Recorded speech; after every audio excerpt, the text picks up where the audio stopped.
요즘은 요거를 잠궈도 이제 되는 것 같아요. 얼마나 감사한지 모르겠어요. 웃으시는 분들은 왜 웃으시는, 제가 무슨 말을 했는지 아시는 것 같은데, 안 웃으시는 분들은 그게 무슨 말인가 하시는 것 같습니다.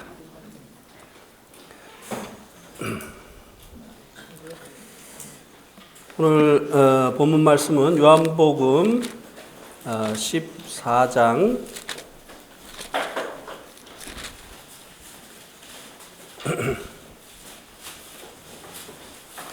1절에서 11절까지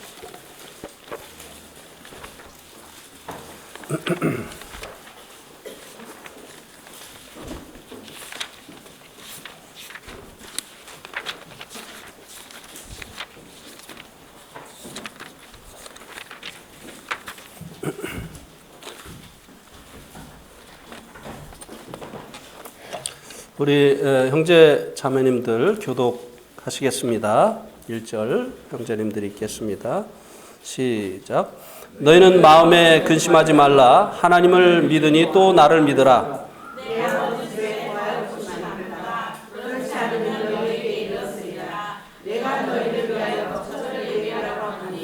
가서 너희를 위하여 거처를 예비하면 내가 다시 와서 너희를 내게로 영접하여 나 있는 곳에 너희도 있게 하리라. 도마가 이르되 주여 주께서 어디로 가시는지 우리가 알지 못하거늘 그 길을 어찌 알겠사옵나이까.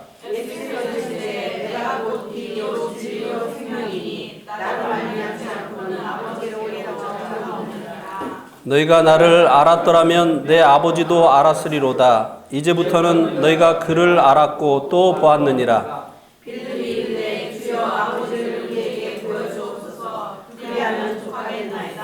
예수께서 이르시되 빌립아 내가 이렇게 오래 너희와 함께 있으되 내가 너를 알지 못하느냐? 나를 본 자는 아버지를 보았거늘 어찌하여 아버지를 보이라 하느냐? 내가 아버지 안에 거하고 아버지는 내 안에 계신 것을 내가 믿지 아니하느냐? 내가 너희에게 이르는 말은 스스로 하는 것이 아니라 아버지께서 내 안에 계셔서 그의 일을 하시는 것이라. 내가 아버지 안에 거하고 아버지께서 내 안에 계심을 믿으라. 그렇지 못하겠거든 행하는 그 일로 말미암아 나를 믿으라. 예. 11절까지 갈 수 있을지 모르겠습니다만 갈 때까지 가보겠습니다. 오늘 이 본문 말씀을 통해서 나누기로 원하는 말씀의 제목은 나 있는 곳에 너희도 있게 하리라 입니다. 주님께서 이 땅에 오신 그 목적이 우리의 영생 때문이죠. 여러분 성경에서 가장 그 핵심되는 성경의 모든 내용을 압축하고 있는 가장 핵심되는 구절을 소개하라고 한다면 여러분들 어느 구절을 소개를 하시겠습니까? 요한복음? 예. 요한복음 3장 16절에서 그것을 말씀해 주고 있죠. 한번 암송해 보겠습니다. 시작. 하나님이 세상을 이처럼 사랑하사 독생자를 주셨으니 이는 저를 믿는 자마다 멸망치 않고 영생을 얻게 하려 하심이라. 예. 하나님께서 예수님을 이 땅에 보내신 그 목적이 우리들의 영생 때문이다라고 말씀해 주고 있습니다. 영생에 대해서는 여러 번 말씀을 드렸기 때문에 오늘 자세히 말씀을 드리지 않겠습니다. 영생은 시간적으로 오래오래 사는 그런 것만을 말씀해 주고 있는 것이 아닙니다. 하나님과 더불어서 영원히 사는 것이죠. 하나님께서 우리를 사랑하셨기 때문에 우리와 함께 하시기를 원하셨던 것입니다. 그런데 하나님과 우리 사이에 이 죄들이 존재하게 되어졌기 때문에 아드님을 보내셔서 하나님과 우리 사이에 있는 이 죄담을 허물어 주시고 하나님과 우리가 다시 더불어서 살 수 있는 여하튼 길을 마련해 주신 것입니다. 예수님께서 이 땅에 오신 초림하신 그 목적이 바로 이 영생, 우리의 영생 때문이라고 하는 것이죠. 근데 오늘 본문에서는 예수님께서 이제 다시 오시는 그 목적 또한 영생 때문이다 라고 말씀을 해주고 있습니다. 주님께서 이제 제자들을 떠나서 아버지께로 가시는데 그 가시는 목적이 우리들의 처소를 예비하기 위함이다. 그리고 이 처소를 다 예비하면 주님께서 오시어서 우리를 그곳으로 영접을 하시겠다라고 말씀해 주시고 있습니다. 그래서 주님께서 다시 오시는 이 목적 또한 아버지 집에서 주님께서 우리와 더불어서 영원히 살기 위함이라고 하는 것입니다. 영생이 주님과 더불어서 사는 것이라고 말씀을 드렸습니다. 그래서 주님의 이 재림의 목적도 결국은 주님과 더불어서 아버지 집에서 영원히 살게 하시려는 것이라고 하는 것입니다. 오늘 본문이 이제 그것을 말씀해 주고 있습니다. 1절 말씀에서 예수님께서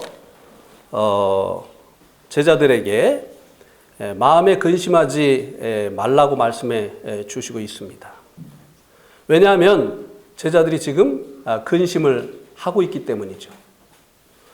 왜 제자들이 근심을 하게 됐느냐면요. 요한복음 11장까지는 제자들이 즐거이 주님을 따랐던 그 모습을 볼 수가 있습니다. 주님께서 자신이 하나님께서 약속하신 그 메시아이심을 입증하시기 위해서 여러 가지 그 기적을 행하시면서 그 기적을 통해서 자신이 하나님이 보내신 그 메시아라고 하는 사실을 이제 입증을 하셨습니다. 그래서 우리 편에서는 이것이 기적이지만 주님 편에서는 이것이 표적이었던 것입니다. 주님께서 하나님의 아들이시고 메시아라고 하는 이 기적들이 표적이었던 것이죠. 제자들이 이제 주님을 쫓으면서 오병이어의 기적을 경험을 하고 이제 예루살렘 입성하기 전에는 죽어서 4일이 된 나사로가 다시 살아나는 이런 기적을 보았습니다. 정말 주님 따르기를 잘했다. 그리고 사람들이 모두 주님을 쫓았습니다. 그래서 이제 11장에 보면 주님께서 이제 예루살렘 입성을 하게 되죠. 사람들이 주님을 영접하고 환영하고 환호하고 이렇게 했습니다. 그래서 이 주님을 대적했었던 이 바리새인들이 뭐라고 이야기를 했느냐면요. 한번 11장 19절에 보면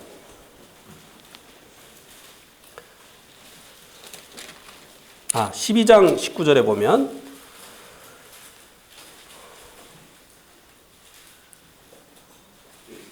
바리새인들이 서로 말하되 볼지어다 너희 하는 일이 쓸데없다 보라 온 세상이 그를 따르는도다 아니라.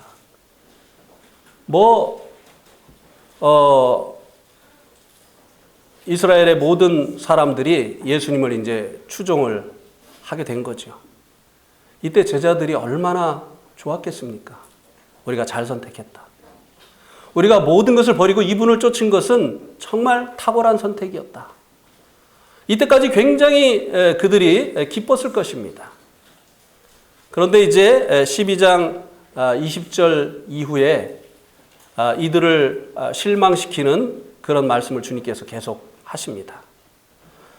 23절에 보면 예수께서 대답하여 이르시되 인자가 영광을 얻을 때가 왔도다.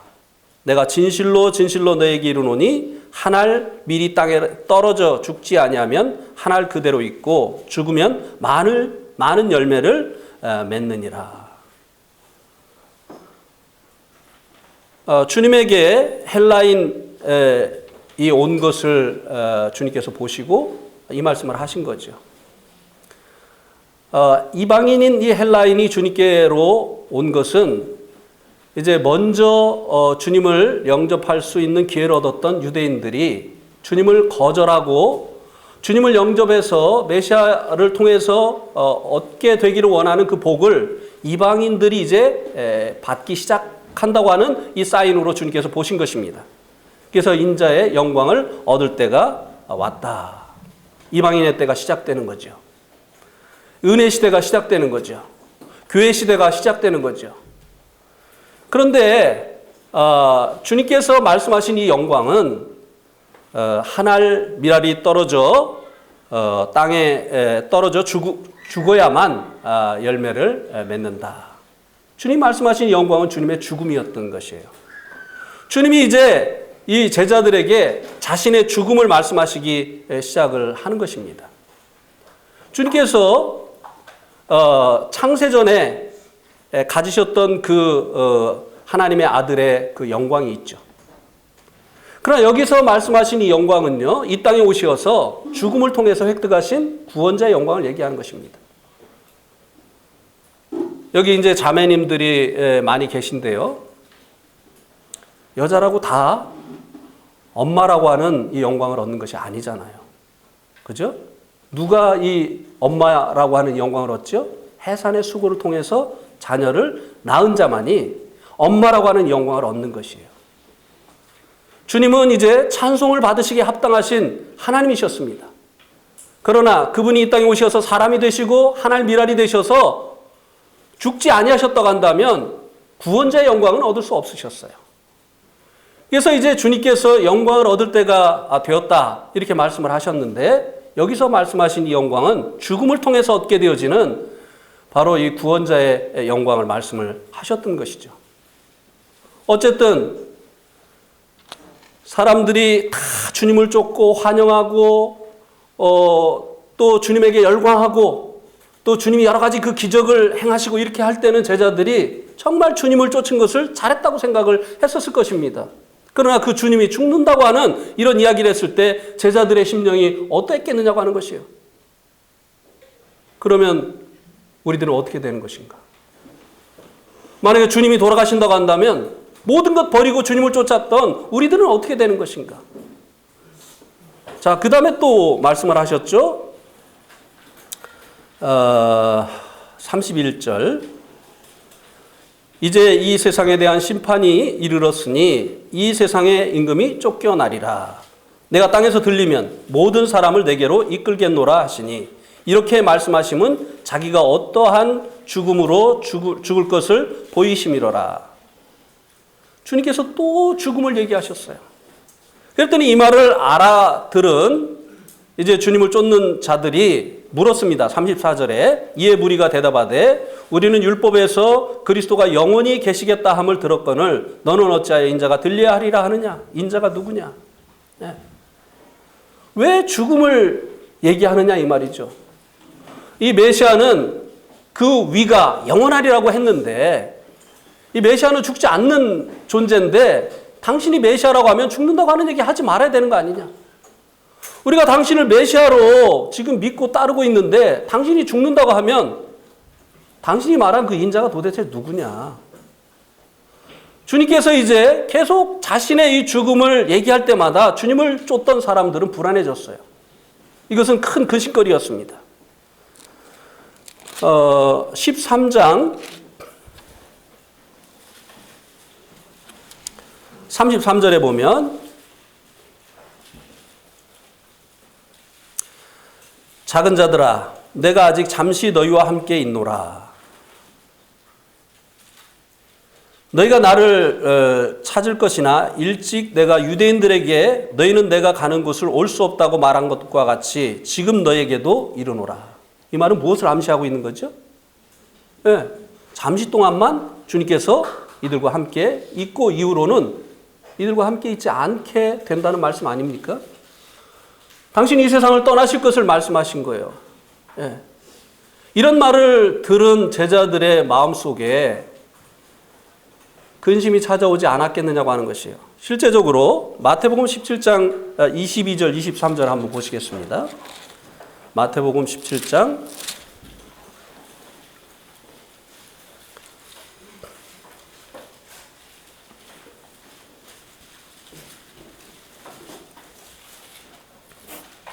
같이 한번 읽겠습니다. 시작.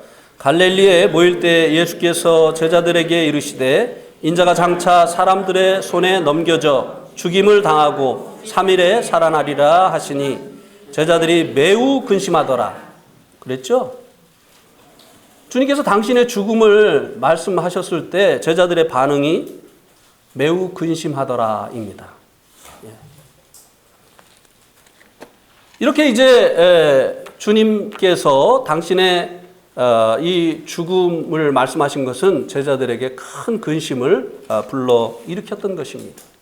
그래서 주님께서 그들의 마음을 보시고 너희는 마음에 근심하지 말라 이렇게 말씀을 하신 것입니다. 그런데요, 주님의 이 말씀은요, 사람의 말과 다르잖아요. 사람은 어려움 당하는 사람에게 염려하지 마, 너무 근심하지 마 이렇게 말밖에 해줄 수가 없어요. 그죠? 근데 주님께서는 근심하지 않을 수 있도록 해주실 수 있는 분이에요. 무조건 그냥 말로만 근심해서 무슨 일이 있어, 속만 썩지, 그냥 근심하지 마, 뭐 어떻게 되겠지, 이게 아니라고 하는 것입니다. 주님께서 이제 근심하지 말라고 말씀을 하시고 그 다음에 뭐라고 말씀을 하셨습니까? 하나님을 믿으니 또 나를 믿으라. 지금까지 이들이 보이지 않는 그 하나님을 믿는 그 방법으로 내가 너희를 떠날지라도 동일한 방법으로 너희가 나를 믿고 의지하고 따르면 된다고 말씀을 하고 계신 것입니다. 비록 주님께서 몸으로 이들을 떠나시지만 주님은 하나님이시기 때문에 이들과 함께 하시고 이들을 도우시고 인도하실 수 있으시다고 하는 것입니다. 하나님을 믿는 그 방법, 너희들이 이제 이 보이지 않는 이 하나님을 믿는 그 방법으로 동일하게 내가 너희를 떠난다 할지라도 너희들은 나를 계속 의지하고 믿고 따를 수 있다고 말씀을 하시는 것입니다. 내가 간다고 해서 전혀 문제가 생기는 것이 아니라고 하는 것입니다. 제자들은 주님께서 가시고 나면 이제 우리가 누구를 의지하는가? 또 우리가 기대했던 그 주님께서 왕 되시면 우리가 얻게 되어질 그 영광은 어떻게 되어지는 것인가? 또 우리가 영적인 그 비밀들을 누구에게 가르침을 받을 수 있겠는가? 그러나 주님께서 떠난다 할지라도 별 차이가 없다고 말씀을 하시는 것입니다. 우리도 그 믿음으로 주님을 지금 믿는 것이죠? 우리가 살아가면서 여러 가지 그 어려운 문제들이 다가오지 않습니까? 그때 우리가 이 문제를 가지고 누구에게 나갑니까? 보이지 않지만 우리와 함께 하시는 주님, 또 우리의 기도를 들으시는 그 주님, 그 주님에게 우리의 문제를 가지고 나가는 것이 아니겠습니까? 제자들에게 이제 그 방법으로 이 신앙생활을 할 것에 대해서 주님께서 말씀을 하신 것입니다. 우리에게도 주님께서 동일하게 말씀을 하시는 것이죠. 하나님 믿으니 또 나를 믿으라. 주님을 믿으면 문제가 되어지는 것이 아니에요. 우리가 주님을 믿지 못하기 때문에, 주님을 바라보지 못하기 때문에 문제가 문제되어지는 것이고 우리가 문제 속에 들어가게 되어지고 문제가 우리를 삼키는 것이지, 우리가 주님을 바라보게 되면 문제가 우리를 삼킬 수 없습니다. 주님 문제보다 더 크신 분이기 때문에 그렇습니다. 주님에게는 우리의 문제가 아니에요. 오히려 이 문제를 통해서 주님을 믿는 법을 가르치시고 우리의 믿음을 자라나게 하시고 우리의 기도를 가르치시는 그 같은 일들을 이루어 주시는 것이죠. 그러면서 왜 주님께서 이 제자들에게 이런 염려를 일으키면서까지 제자들을 두고 떠나가셔야 되느냐 하는 것에 대한 이유를 2절하고 3절에서 설명을 해주시고 있는 것입니다. 주님이 지금까지 안 가시고 우리와 함께 하셨더라면 우리도 주님 믿는 거 좀 쉬웠지 않았겠어요? 그죠? 막 어려움이 있고 막 이럴 때 바로 찾아가가지고 주님 지금 우리 쌀 떨어졌어요. 예? 주님 지금 우리 아들 이제 사업 시작해야 되는데 주님 그냥 바로 가가지고 이렇게 얘기할 수 있는데 보이지가 않으니 말이죠. 때로는 보이는 사람을 찾아가는 것이 아니겠습니까? 주님께서 왜 이 제자들을 남겨두시고 이제 떠나가셔야 됐느냐? 2절에 보니까 내 아버지 집에 거할 곳이 많도다. 이게 하나님의 은혜입니다. 천국은요, 누구든지 얼마든지 사람들이 와도 되는 곳이다 이 말이에요. 예. 천국이 좁아서 사람들이 천국에 못 가는 것이 아니에요. 하나님의 은혜가 부족하기 때문에 사람들이 천국에 못 가는 것이 아니라고 하는 것입니다. 내 아버지 집에는 거할 곳이 많이 있다는 것입니다. 예. 문제는 하나님께 있는 것이 아니에요. 그렇지 않으면 너에게 일렀으리라. 내가 너희를 위해서 이제 그 천국에 거처를 예비하러 가는 것이다. 내가 너희를 떠나는 것은 사실은 너희들을 위해서야. 주님께서 이 땅에 오신 것도 우리들을 위해서라고 한다면 주님께서 이 땅을 떠나신 것도 바로 제자들을 위해서 또 주님을 믿는 우리들을 위해서라고 하는 것입니다. 주님께서 너무나 오랫동안 아버지 하나님과 떨어져 계셨기 때문에 아버지 하나님이 보고 싶어서 주님 자신을 위해서 가시는 것이 아니라 바로 우리들을 위해서 주님께서 가시는 것이라는 거예요. 저희들은 네팔에 있으면서 고국이 그리워서 또 부모님이 보고 싶어서 또 성도들의 교제가 그리워서 한국에 오곤 했습니다만 주님은요, 아버지께로 가는 것도요, 우리들을 위해서 하셨다는 거예요. 그래서 주님께서 이제 가시어서 또 이 3절에 보니까 가서 너희를 위하여 거처를 예비하면, 가서 실제적으로 주님께서 말씀만 하시는 게 아니라 실제적으로 우리들을 위해서 거처를 예비하시는 이와 같은 일을 하신다고 하는 것입니다. 그리고 내가 다시 와서 다 준비해 놓고 나면 내가 다시 와서 너희를 내게로 영접하여 나 있는 곳에 너희도 있게 하기 위해서 주님께서 가신다고 하는 것입니다. 이스라엘 그 결혼 풍속을 아시죠? 신랑이 지창금을 가지고 와서 신부와 약혼식을 합니다. 신부를 얻기 위해서 신랑이 지창금을 이제 지불을 하죠. 이것은 우리가 이 땅에서 받는 이 구원을 의미하죠. 예수님께서 우리의 이 죄값을 당신의 그 피로 지불해 주셨기 때문에 우리가 이 땅에서 구원을 받았습니다. 그리고 신랑이 이제 신부와 살게 되어질 그 집을 예비하기 위해서 떠나갑니다. 기약 없이 떠나가요. 언제 오느냐? 신부를 위한 집이 다 예비가 되어지면 아버지가 이제 가서 신부 데려와라 하면은 데리러 오는 거예요. 이거 뭐죠? 주님께서 우리를 데리러 공중에 오시는 거죠. 네. 그리고 이제 이 신부 집에 와서 신부를 데리고 이제 신랑 집으로 가서 또 이제 잔치를 이제 하게 되어지는 것이죠. 이게 무엇입니까? 천년왕국이죠. 그래서 이제 영원히 이제 신랑과 함께 살게 되어지는 것입니다. 여기 주님께서 그것을 말씀해 주시고 있는 것이에요. 이 땅에 오신 것도 우리들의 구원을 위해서고 우리들의 영생을 위해서고 주님께서 가시는 것도 우리가 주님과 더불어서 영원히 살 그곳을 예비하기 위해서 예비하면 주님께서 다시 오셔서 우리를 그곳으로 데리고 가시겠다고 하는 것입니다. 근데 여기 보세요. 얼마나 놀라운지요. 내가 가서 너희를 위하여 거처를 예비하면 어떻게 하신다고 했어요?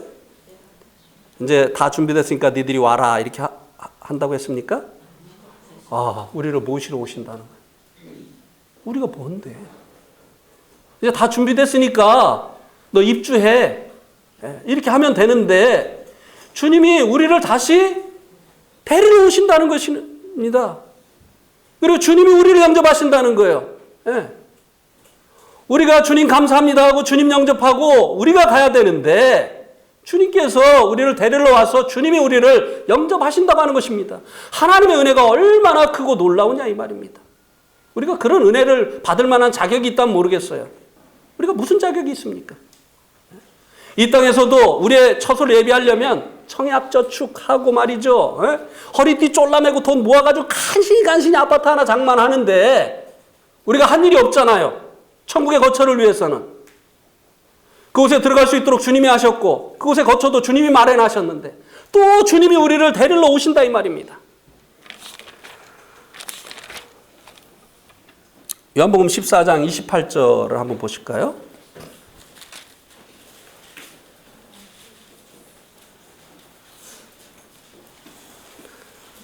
요한복음 14장 28절 내가 갔다가 너희에게로 온다 하는 말을 너희가 들었나니 나를 사랑하였더라면 내가 아버지께로 감을 기뻐하였으리라. 그 다음에 뭐라고 했습니까? 아버지는 나보다 크심이니라.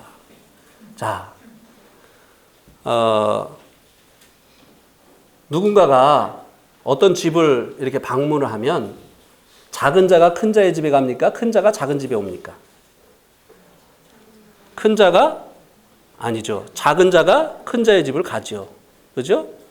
우리가 대통령 만나러 갈 때 우리가 가잖아요. 대통령이 우리 집에 안 오잖아요. 언제까지 오십시오. 오라고만 해도 우리 영광이잖아요. 대통령이. 근데 대통령이 우리 집에 방문해 줬다고 해봐요. 난 못 오게 할 것 같아요. 너무 골치 아파. 막 청소해야 되고 할 일이 너무 많아져요. 주님께서 아버지께로 가는데요. 왜 주님이 아버지께로 간다고 여기 말씀해 주고 있습니까? 아버지가 나보다 더 크니까 내가 간다 이 말이에요. 그런데 주님이 큽니까? 우리가 큽니까? 주님이 크시잖아요. 근데 주님이 우리를 어떻게 한다고요? 데리러 오신다는 거예요.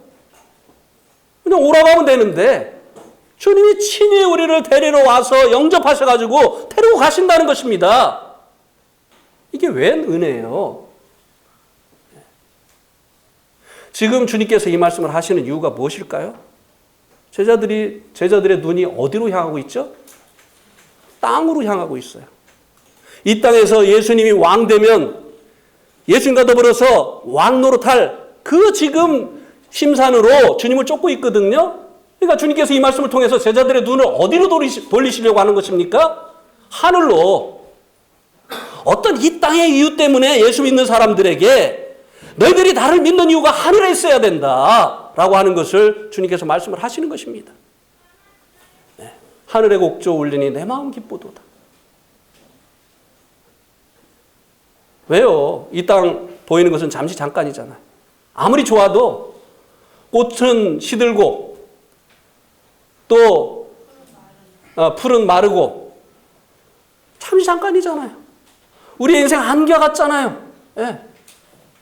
그래서 영원한 그 나라에 우리의 이 시선이 향하기를 주님께서 원하시고 계시다고 하는 것입니다. 너무 이 땅에 집착을 하다 보니까 맨날 근심이 되고 맨날 어렵고 이렇게 하는 거 아니겠습니까? 우리를 위해서 이제 이 처소를 예비하시는 주님을 생각하고 그 나라를 우리가 생각하게 되어질 때 우리가 이제 기쁨으로 평안한 가운데 찬송하면서 살 수 있는 것이 아니겠어요?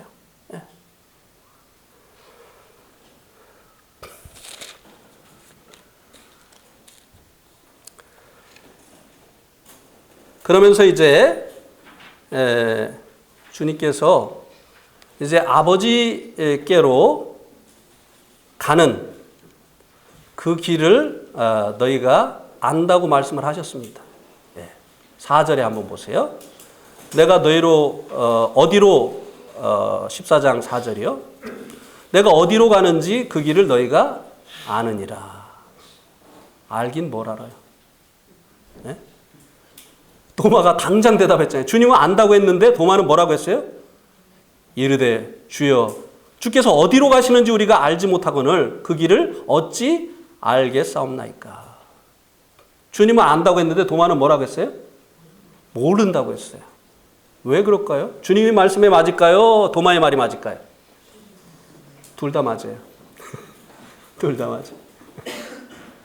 주님께서 너희가 그 아버지께로 가는 그 길을 안다고 했는데 도마는 모른다고 했어요. 네. 주님이 말씀하신 그 길, 그 길은 6절에서 주님께서 친히 말씀해 주셨죠. 예수께서 이르시되 내가 곧 뭐라고요? 네. 그러니까 도마가 예수님을 알고 있어요? 모르고 있어요? 알고 있잖아요. 예수님 알고 있잖아요. 그러니까 예수님이 안다고 한 거예요. 근데 도마는 모른다고 했어요. 왜냐하면 예수님이 길인 것을 몰랐던 거예요. 예수님을 알고 있는데 예수님이 길인 것은 몰랐던 것입니다. 예. 어부내기 3년 찾는다고 하는 얘기 들어보셨습니까? 어부내기 3년 찾는다는 얘기 들어보셨어요? 예. 자기가 찾는 것이 자기에게 있는데 모르고 있다는 것이죠. 예. 주님께서 안다고 했어요. 네가 천국 가는 길을 소유하고 있다. 이렇게 말씀을 하셨습니다. 그런데 이 도마는 아유 나 없어요. 나 몰라요. 이렇게 얘기를 한 것입니다. 우리도 그럴 때가 많이 있지 않습니까? 너에게 문제 해결의 열쇠가 있다. 주님 말씀하시는데 아유 주님 이 문제는요. 이거는 대책이 없어요. 이거는. 주님은 너에게 열쇠가 있어. 있어요 없어요? 우리의 모든 문제의 열쇠는 누구십니까? 주님이시잖아요. 그런데 우리가 이 어부내기 3년 찾는다고요. 열쇠를 가지고도 우리가 없다고 이야기를 한다고요. 그래가지고 그 문제 속에서 산다니까요. 원망하고 불평하고 이렇게 하면서 우리가 살아간다고 하는 것입니다.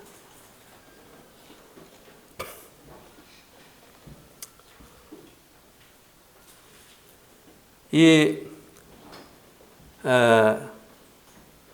도마가 이제 혼돈이 왔던 거예요. 주님은 틀림없이 메시아인데 또 사람들도 그것을 알아봤는데 이스라엘 왕이라고 선포까지 하고 이렇게 해서 이제 가까워왔다. 주님께서 영광을 얻으실 때가 가까이 왔다. 그러면 우리의 고생도 끝난다. 우리도 이제 영광을 얻을 것이다. 이런 기대를 가지고 지금 쫓아가고 있는데 엉뚱한 얘기를 하시잖아요, 지금. 아버지 집에 가신다고 하잖아요. 도대체 이게 무슨 말인지 지금 이 도마가 가지고 있는 생각으로는 답이 안 나오는 거예요. 이게 무슨 말인지. 네. 왜 도마가 그 예수님의 그 아버지의 집을 모르겠습니까? 요셉 집도 알 것이고 그리고 예수님을 이 도마가 그 여러 가지 이적들을 통해서 하나님께로부터 온 분인 줄을 알았다고 한다면 하나님 계신 그곳인 줄 알았을 거 아니에요. 근데 지금 도마의 생각은요. 잠시 후에 메시아 왕국이 이루어진다. 이 생각만 하고 있기 때문에 아버지 집으로 간다. 이거 어떻게 되는 거예요 도대체. 답이 안 나오는 거예요. 네. 그것도 뭐고 그 길은 또 뭐냐. 네.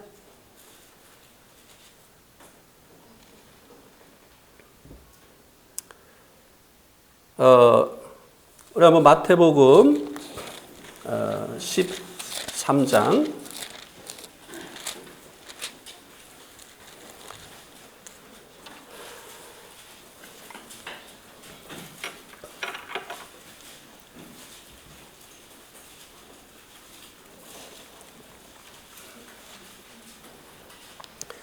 마태복음 13장 14절 15절 말씀을 보겠습니다. 이사야의 예언이 그들에게 이루어졌으니 일렀으되 너희가 듣기는 들어도 깨닫지 못할 것이요 보기는 보아도 알지 못하리라. 이 백성들의 마음이 완악하여져서 그 귀는 듣기에 둔하고 눈은 감았으니 이는 눈으로 보고 귀로 듣고 마음으로 깨달아 돌이켜 내게 고침을 받을까 두려워함이라. 그들이 수없이 들었죠. 이들은요. 주님에게 직접 들었어요. 그리고 주님이 행하신 주님이 그들이 믿어야 될 그 메시아라고 하는 사실을 입증하는 여러 가지 그 표적들을 보았습니다. 기적들을 보았어요. 그런데도 믿지 않았습니다. 그 이유가 뭐라고요? 그들의 마음의 완악함 때문이다. 라고 말씀해 주고 있습니다. 마음이요. 무엇인가에 이렇게 고착이 돼 있으면요, 다른 얘기는 안 들려요. 참 희한하죠, 사람이? 뭔가요? 사람이 마음이 딱 이렇게 고착이 돼 있잖아요? 그러면은 다른 얘기도 그 얘기로 들리고, 또 다른 그 얘기를 하는데도 그 얘기가 다른 얘기로 들리고. 이렇습니다. 마치 파란색 안경을 쓰면 모든 게 파란 것으로 보이는 것과 똑같아요. 그러니까 제자들이 지금 이 메시아 왕국, 이 땅에 이루어지는 메시아 왕국, 거기서 이제 잠시 후에 우리가 영광을 얻을 것이다, 요 생각만 하고 있으니까 주님이 하시는 말씀이 들어오질 않는 거예요. 깨달아지질 않는 것입니다.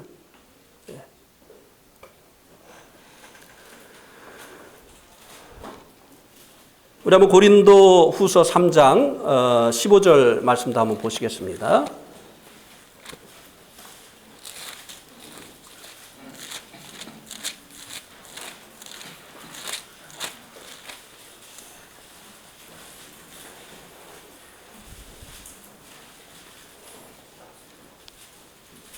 (15절) (16절) 오늘까지 모세의 글을 읽을 때 수건이 그 마음을 덮었도다. 그러나 언제든지 주께로 돌아가면 그 수건이 벗겨지리라. 이 구약 성경을 얘기하잖아요, 모세의 글이. 근데 이스라엘 백성들에게 이 모세의 글이 손에 잡혀져 있었잖아요. 늘 이 말씀을 가까이 하던 사람들입니다. 그런데도 이 성경이 누구에 대해서 증거하죠? 나에 대해서 증거한다. 예수님께서 요한복음 5장 39절에 너희가 성경에서 영생을 얻는 줄 알고 상고하거니와 이 성경은 곧 나에 대해서 증거한다. 수도 없이 우리 주님을 증거하고 있는데 대조해 봤으면 됐잖아요. 메시아가 어디서 온다고 했죠? 베들레헴에서. 뭐 이렇게 대조해 보면 되는 거 아니었습니까? 그런데도 그 성경을 가지고도 성경이 증거하는 주님을 그들이 어떻게 했어요? 잊지 못했어요. 왜요? 수건이 덮여 있었다는 거예요. 수건이. 이스라엘 백성들은 이제 어떤 메시아를 원했습니까? 정치적인 메시아. 네. 영적인 메시아가 아니라 정치적인 메시아를 원했던 것이에요. 그래서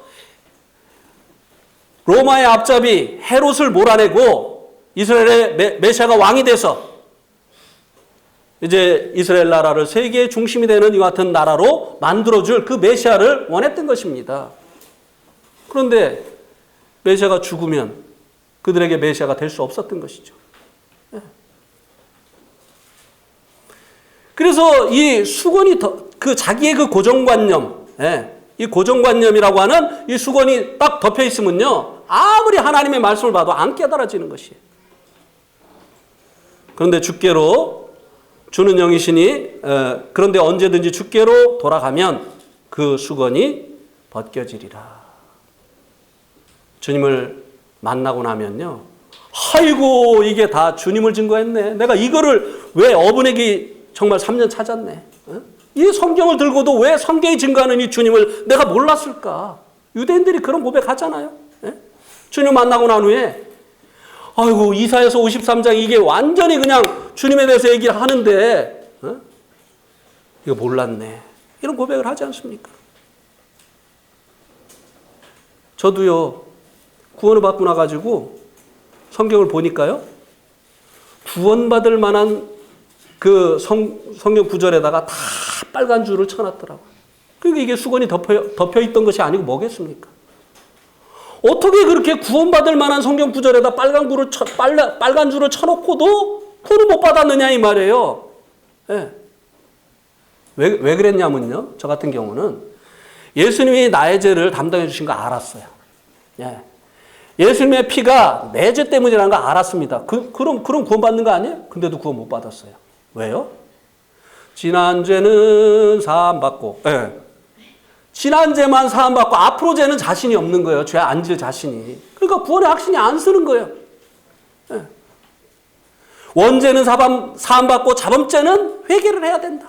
근데 그 회개가 생각이 안 나는 게 있잖아요. 그러니까 막 기회만 되어지면 막 그냥 아버지 이 죄를 용서해 주시옵소서. 그러면서 막 어머니 젖꼭 찜은 그 죄부터 시작을 해가지고 막 그냥 막 기억을 더듬어서 하는데 안 나니까 나중에 어떻게 해요? 알고 지은 죄, 모르고 지은 죄 다 용서해 주실 줄 믿습니다.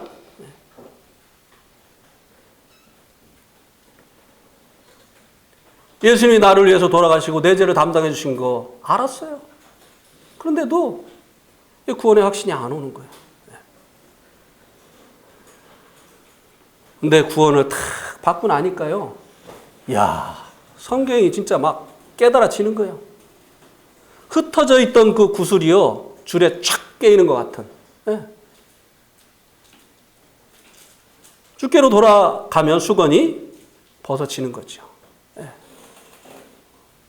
제자들이 이제 성령님께서 오신 이후에 이제 눈이 열리면서 아, 주님이 왜 돌아가셨어야 됐는지, 주님이 왜 돌아가시고 다시 아버지께로 돌아가셔야 됐는지 그때서야 이제 알게 되어진 것이죠. 얼마나 실망했으면 제자들이 야, 고기 잡으러 가자. 이제 다 끝났다. 쓸데없다. 주님이 부활하신 거 보고도 어떻게 했어요? 제자들이 주님께서 부활하신 거 보고도 어떻게 했어요? 뭐 메시아 왕국 안 이루면 부활하신들 무슨 의미가 있느냐. 그래서 어디로 갔습니까?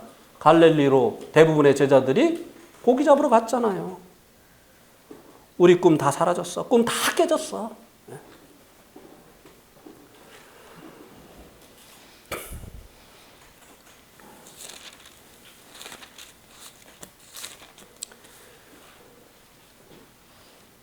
이 도마가 이렇게 이제 이 메시아에 대한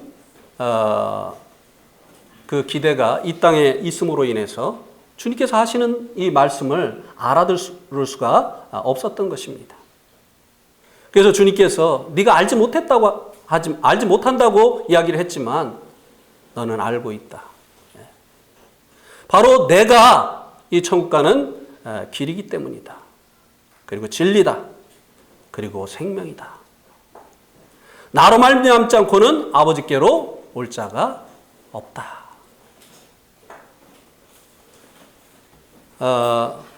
예수님께서 이제 천국 가는 유일한 길이 되신다고 말씀을 하셨습니다.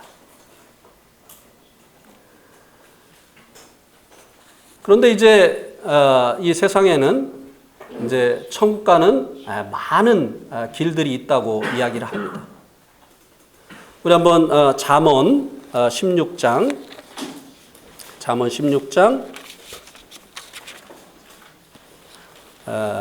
25절 말씀을 한번 보겠습니다. 잠언 16장 25절.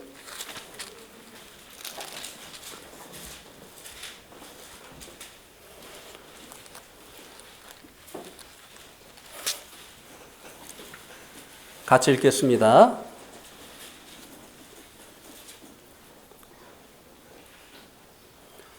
시작. 어떤 길은 사람이 보기에 바르나 필경은 사망의 길이니라.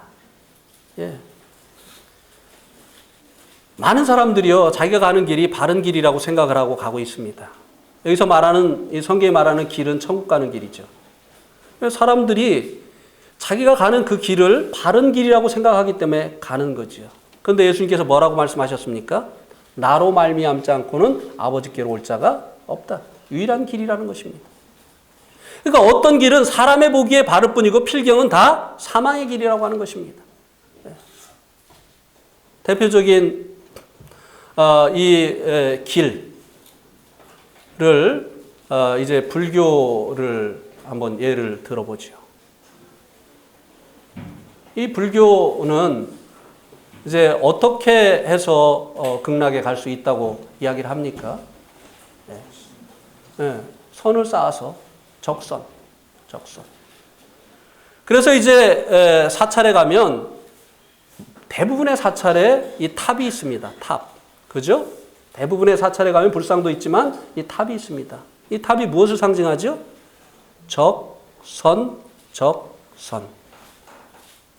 모든 그 다른 길, 어떤 길은 다 인간 편에서 천국 가는 길을 만들라고 이야기를 합니다. 무엇을 통해서? 선을 행해서. 이 선을 행하는 이 일을 통해서 천국 가는 그 계단을 쌓으라고 하는 것입니다. 근데 유일하신 길 대신 예수님께서는 하늘로부터 내려온 사다리예요. 우리가 이제 하늘까지 이르는 그 계단을 쌓는 것이 아니라, 선을 행해서 우리가 하늘까지 이르는 그 계단을 쌓는 것이 아니라, 주님께서 우리의 아무런 도움을 받지 아니하시고 천국으로부터 이제 이 땅에서 천국에 갈 수 있는 그 사다리가 펴주셨다고 하는 것입니다. 주님께서 내가 곧 길이다, 아버지께로 가는 유일한 길이다 라고 말씀하신 그 의미가 바로 이것이죠. 우리들이 선을 행해서 천국에 이른다고 한다면 아무도 천국에 이를 수가 없잖아요. 선을 행하기보다는 얼마나 많은 악을 우리가 행하고 있습니까? 그래서 이것이 이제 천국 가는 길이라고 한다면 우리는 아무도 천국에 이룰 수가 없습니다. 그렇지만 많은 사람들이 이 길을 바른 길이라고 알고 가고 있다고 하는 것이 참 이것이 불행한 일이죠. 안타까운 일이죠. 왜요? 사람들은 그 길을 바른 길이라고 가지만 필경은 뭐라고요? 사망의 길이라는 것이요. 그러면 이 사망의 길을, 필경은 이 사망하는 이 길을 누가 사람들에게 바른 길처럼 인식하도록 만들었느냐고 하는 것입니다. 길이요, 그 다음에 뭐라고 했습니까? 진리. 진리의 반대가 뭐지요? 거짓. 이 거짓의 아비, 이 사탄이 이 멸망의 길을 사람들에게 진리의 길로, 바른 길로 알도록 속였다고 하는 것입니다. 우리 한번 요한복음 8장 44절을 한번 보시겠습니다. 요한복음 8장 44절.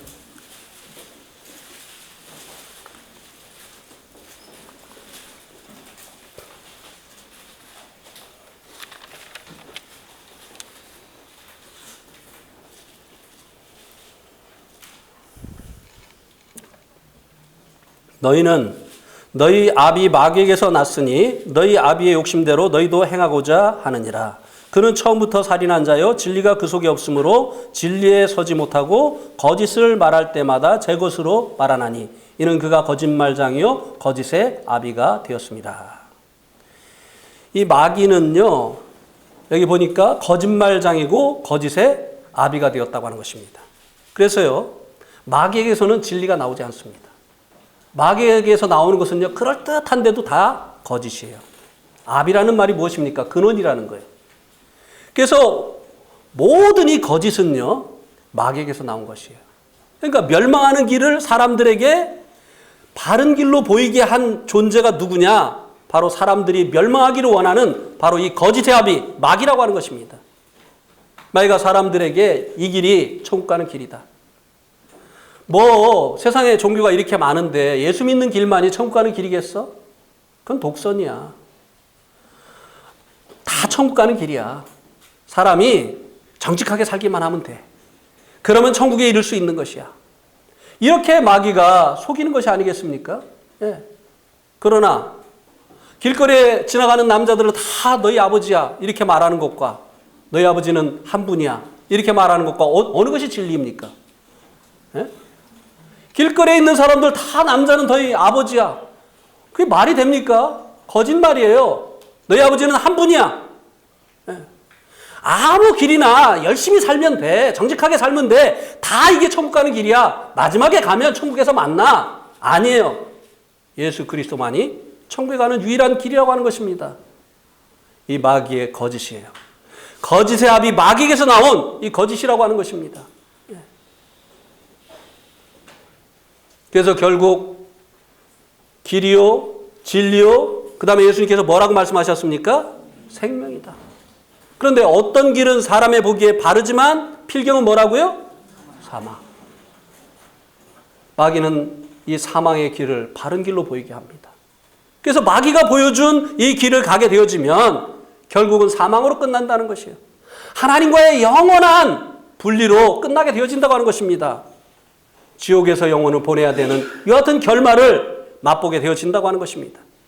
그러나 주님께서는 유일한 길이 되시기 때문에 이것이 진리이기 때문에 이 길을 이제 가게 되어지는 자들은 생명을 얻게 되어지는 것이죠. 그것도 영원한 생명을 얻게 되어지는 것이죠.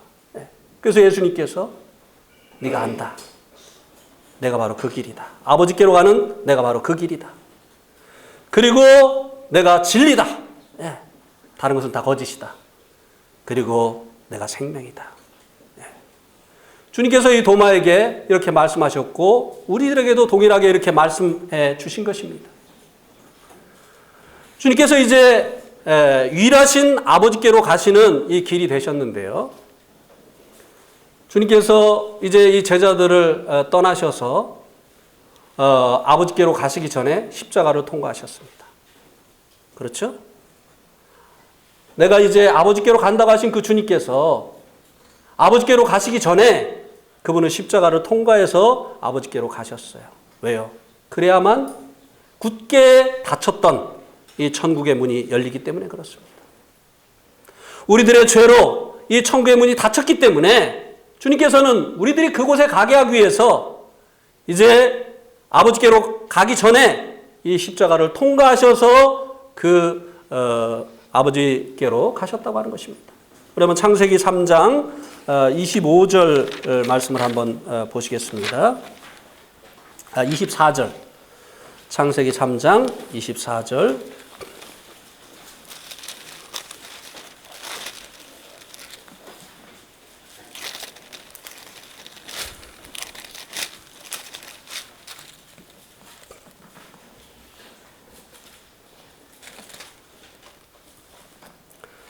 같이 읽겠습니다. 시작. 이같이 하나님이 그 사람을 쫓아내시고 에덴 동산 동쪽에 그룹들과 두루 도는 불칼을 두어 생명나무의 길을 지키게 하시니라. 예. 하나님께서 사람을 사랑하셨기 때문에 사람과 함께 하시기를 원하셨죠. 그래서 에덴 동산을 지은 것이 아니겠습니까? 그래서 사람이 범죄하기 전에는 이 에덴 동산에서 하나님과 동거했습니다. 그런데 사람이 범죄한 후에 사람은 이 에덴 동산에서 하나님과 동거할 수 없게 되어졌습니다. 쫓겨났지요. 그리고 이제 이 에덴 동산은 낙원은 문이 닫혔습니다. 그리고 이 낙원으로 다시 사람이 접근하지 못하도록 여기 보니까 천사들과 그리고 두루 도는 불칼로 그 에덴 동산을 지키게 하시는 이런 일을 하셨다라고 말씀해 주고 있습니다. 사람의 죄가 하나님 계신 그곳에 들어올 수 없도록 그 문을 닫아버리는 이와 같은 일을 하게 되어진 것입니다. 그래서 주님께서 우리가 이제 하나님 계신 그곳에 이르게 하시려고 이제 아버지께로 가기 전에 이 천국 문을 여는 이 십자가를 통과하셔야 되는 그와 같은 일을 하셨어야만 됐다고 하는 것입니다. 주님께서 이 십자가를 통과하시지 않으셨다고 한다면 주님은 내가 곧 길이다라고 말씀하실 수가 없었습니다. 주님께서 이 십자가에서 천국 문을 막아버린 우리들의 죄를 짊어지시고 죄값을 이제 주님께서 흘리신 그 피로 다 지불해 주셨기 때문에 닫혔던 이 천국 문이 열리게 되어진 것입니다. 그리고 주님 부활하셨어요. 죽으실 뿐만 아니라 주님께서 부활을 하셨습니다. 주님께서 죽으신 그 죽음이 우리들의 죄들 때문이었다고 하는 사실을 부활을 통해서 입증을 하신 것이죠. 유대인들은 예수님이 신성모독죄로 죽었다고 했습니다. 어떻게 사람이 하나님의 아들이라고 하느냐? 그런데 주님의 부활은 그분이 하나님의 아들이시라는 것을 입증한 것입니다. 결국 주님의 죽음은 신성모독죄가 아니라 당신의 그 신성모독죄가 아니라 우리들의 죄값을 치르기 위한 죽음이었다고 하는 것을 입증해 주신 것이죠. 그리고 그분은 승천하시어서 이제 우리들을 위해서 지금까지 이제 천국을 예비하고 계신 것입니다. 한번 생각을 해보세요. 옛날에요. 두루바 형제가 네팔의 그 두루바 형제가 김점숙 자매하고 약혼을 하고 이제 먼저 네팔로 들어와서 집을 사가지고 한국에서 고생해서 번 그 돈으로 카트만두에다 집을 한 채를 샀어요. 낡은 집이기 때문에 이제 다시 리모델링을 했습니다. 바닥에다가 빨간 그 대리석을 사다가 깔면서 이 대리석 색깔은 우리 자매의 볼 색깔하고 같다 하면서 얼마나 기뻐하면서 그 집을 이렇게 예비를 하든지요. 제가 그 모습을 보면서 어떤 생각을 했느냐면요. 주님께서 지금 천국에서 우리를 위해서 이렇게 하고 계시겠구나. 우리들을 맞이할 그 즐거움으로 인해서 최선을 다해서 주님께서 이 천국을 꾸미고 계시겠구나. 이런 생각을 했습니다. 자매가 물론 이제 보내준 돈으로 여러 가지 이제 뭐 냉장고도 사고 이렇게 하면서 그렇게 꾸미는 그 모습이 참 즐거워 보였고 아름다워 보였습니다. 6일 동안 창조한 이 세상도 얼마나 놀랍습니까? 지난주에 진안에 갔었어요. 제가 전북 진안에 갔었는데 그렇게 아름다운 곳이 있는 줄 몰랐어요. 그 계곡하며 그리고 그 대청댐 그 주변의 그 아름다운 환경, 옹담댐, 용담댐 그 주변의 아름다운 그 환경들 정말 환상적이었어요. 그래서 제가 이제 거기가 이제 양병화 형제님의 이제 고향인데, 정말 좋은 데서 사셨네요. 그랬더니 너무 좋아서 우리 어렸을 때는 너무 고생을 했습니다. 지금 좋은 곳은 옛날에는 차도 없었던 지역이죠. 포장도 안 됐던 지역이죠. 맨날 그냥 걸어 다니고 나무하러 다니고 먹을 거 없어가지고 이제 이렇게 고생을 했었답니다. 근데 그런 지역이 지금은 너무너무 아름다운 거예요. 이제 단풍이 들면 또 이제 봄이 돼가지고 이제 벚꽃이 피면 정말 환상적일 것 같아요. 성도들하고 한번 갔으면 좋겠다라는 그런 생각이 들었습니다. 이 땅도 6일 만에 창조하신 이 땅도 이렇게 아름다운 곳이 많은데 주님께서 이제 지금까지 예비하고 계신 그 천국에 이르면 우리가 어찌 주님을 찬양하지 않을 수 있겠느냐고 하는 것이에요. 내가 처소를 예비하러 주님께서 간다고 말씀하셨어요. 예비하면 내가 다시 와서 너희를 영접하여서 나 있는 곳에 너희들도 있게 하리라. 우리들의 소망이 이것이 되어져야 되겠습니다. 아멘? 예. 끝까지 가기는 어려울 것 같습니다. 일단 여기까지 가도록 하겠습니다.